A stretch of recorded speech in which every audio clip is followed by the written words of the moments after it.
इतनी ठंडक पड़ती थी, लेकिन पूरी कमेटी वालों ने हमसे बोला गुरुजी ऐसा अर्जी लगाइए कि धूप निकले और इतनी गर्मी हो कि अच्छे से कीर्तन हो जाए।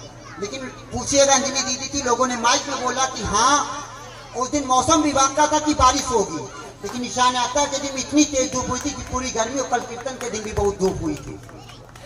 और ऐसे हमारे पास तमाम फुलवादी कुई के रहने वाले भैया जो 10 साल से हाथ दर्द कर रहा था, वो भी बाबा कृपा से अर्जी लगा, कोई दवा नहीं काम करता था, हाथ का दर्द सही हो गया। ऐसे तमाम फोन आए। औरैया में डिलीवरी का मैटर था, पानी की झिल्ली फट गई थी, हॉस्पिटल से फोन आया कि डॉक्टर बोला ना माँ बचेगा ना बेटा, लेकिन बाबा ने बोला बोल दो कोई परेशानी नहीं होगी, आज माँ और बेटा दोनों सही सलामत है। ऐसे तमाम फोन आए, बाबा ने अर्जी लगवाया और लोगों का काम बना। लेकिन एक चीज ध्यान दीजिएगा, बाबा से बात होती है, बाबा लोगों के कर्म को देखते हैं। जो लोग हमारे पास फोन करते हैं, लोग बोलते हैं, पहली बार आता तो हम नाम पूछ के नंबर सेव कर लेते हैं, लेकिन फिर कभी कोई फोन करता है, लोग फोन रखने के बाद बोलते हैं फोन करके, फिर आपने नाम पूछा नहीं, कैसे आप अर्जी लगाएंगे।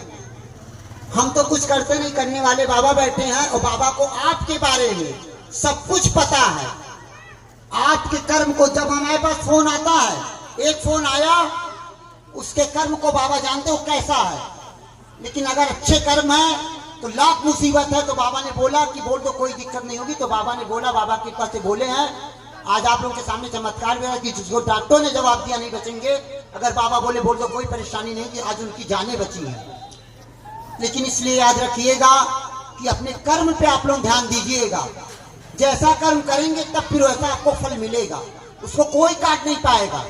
इसलिए कभी किसी के कहने पे भी याद रखिएगा, कभी किसी के कहने पे भी किसी को गलत मत बोलिएगा, और न किसी के प्रति अगर कोई गलत है, ये ना सोचिएगा रिश्तेदार मोहल्ले वाला कोई भी हो, कोई भी इंसान हो, अगर वो गलत भी नहीं है तो ये ना रखिएगा हम उसको मुंह पे नहीं गलत कह रहे हैं, लेकिन अंदर रखे हैं। ये याद रखिएगा, वो इंसान तो ना देखे, लेकिन बाबा से कोई छिपा के नहीं जा पाएगा। अगर अंदर भी रखता है तो वो भी उतना ही पाप है, उसको बाबा उसको रिजल्ट देंगे, उसको भोगना पड़ेगा। इसलिए कभी किसी के प्रति अगर वो गलत नहीं है तो गलत अंदर रखिएगा भी नहीं। ये ना सोचिएगा कि इंसान से हम काम निकाल रहे हैं, उसके प्रति गलत भावना रखते हैं, तो फिर उसको तो बहुत भुगतना पड़ेगा, क्योंकि भगवान से भाग के कोई नहीं जा पाएगा। उनके पास एक एक पॉइंट का हिसाब है, सब कुछ जानते क्या है किसके मन में। इसलिए सच्चाई और ईमानदारी पे चलिएगा। और एक चीज ध्यान दीजिएगा, आज बाबा से बात होती है, MSc मैथ से BEd, और बाबा बिस्किट नमकीन तक कोई चीज नहीं खाने देते हैं, और होटल का कोई सामान, और कहीं कीर्तन करने जाते हैं किसी के बर्तन में पानी तक नहीं पीते हैं, चाहे 10 दिन होता है, लेकिन भोजन नहीं करते, अपने हाथ से ही भोजन बना के करते हैं। इसलिए ध्यान दीजिएगा कि बाबा सब कुछ देखते हैं। आपके कर्म को, खाना पीना, नॉनवेज वगैरह एकदम बंद कर दीजिए खाना।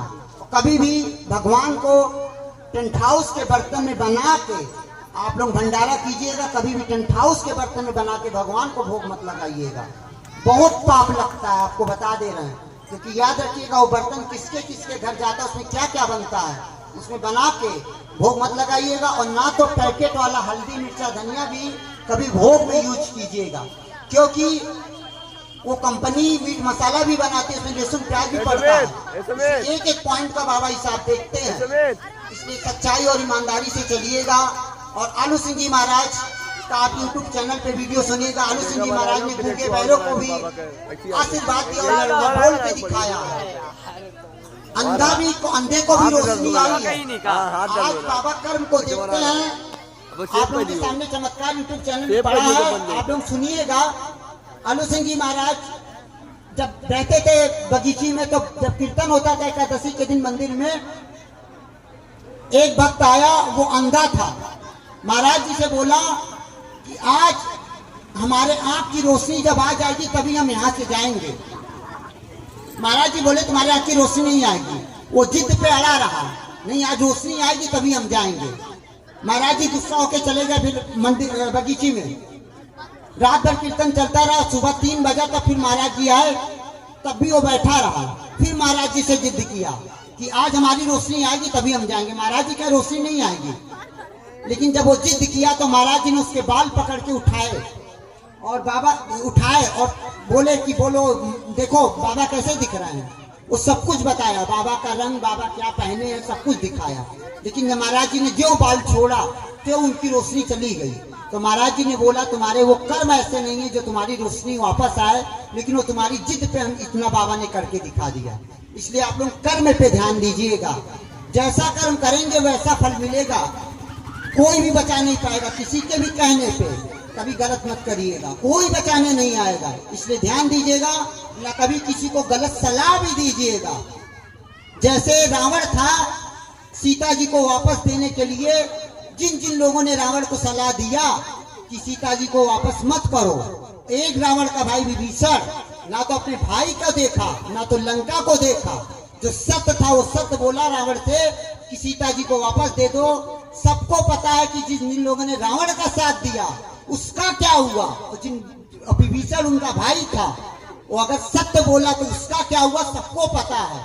इसलिए कभी किसी को हाँ में हाँ भी मत मिलाइएगा, गलत का साथ मत दीजिएगा, क्योंकि जितना जो गलत करेगा अगर आपने हाँ मिलाया है जितना उसको पाप लगेगा। जैसे रावण को जिन जिन लोगों ने से रावण पूछा कि सीता जी को दे दे, बोले मत दो। जिन जिन लोगों ने कहा वो भी नहीं बचा, ना तो रावण बचा ना वो बचा। इसलिए अपने कर्म पे ध्यान दीजिएगा। बोलो श्याम प्यारे की जय। ध्यान दीजिएगा, अगर बाबा हारे का सहारा है तो ये चीज ध्यान दीजिएगा, वो सबके लिए नहीं है कि कोई पाप करके आए तो भी हाथ पकड़ लेंगे हारे का सहारा बन जाएंगे, कोई बुरा कर्म करेगा तो भी हारे का सहारा बन जाएंगे। ये चीज ध्यान रखिएगा। अगर बाबा का सच्चा दरबार है तो बाबा केवल सच्चे लोगों के लिए, सच्चे लोगों का हारे का सहारा है। ये मन से निकाल दीजिएगा कि बाबा हारे का सहारा तो उस चौखट पे चले जाएंगे तो काम हो जाएगा। आपका कर्म अगर बुरा है तो जिसके साथ आपने बुरा किया है उसको साथ देंगे, और अगर आपने बुरा किया खाटू जाएंगे तो आपको उसको भुगतना पड़ेगा। अगर ऐसे हो जाए कि बाबा सबके लिए हारे का सहारा, तब फिर वो सच्चा दरबार कैसे कहलाएगा। इसलिए सच्चाई पे चलिएगा। बोलो श्याम प्यारे की जय, बोलो खाटू नरेश की जय, बोलो तीन बाणधारी की जय, बोलो शीश के दानी की जय। चलिए 3 भजन और ताली बजा बजा के आप लोग गाइएगा।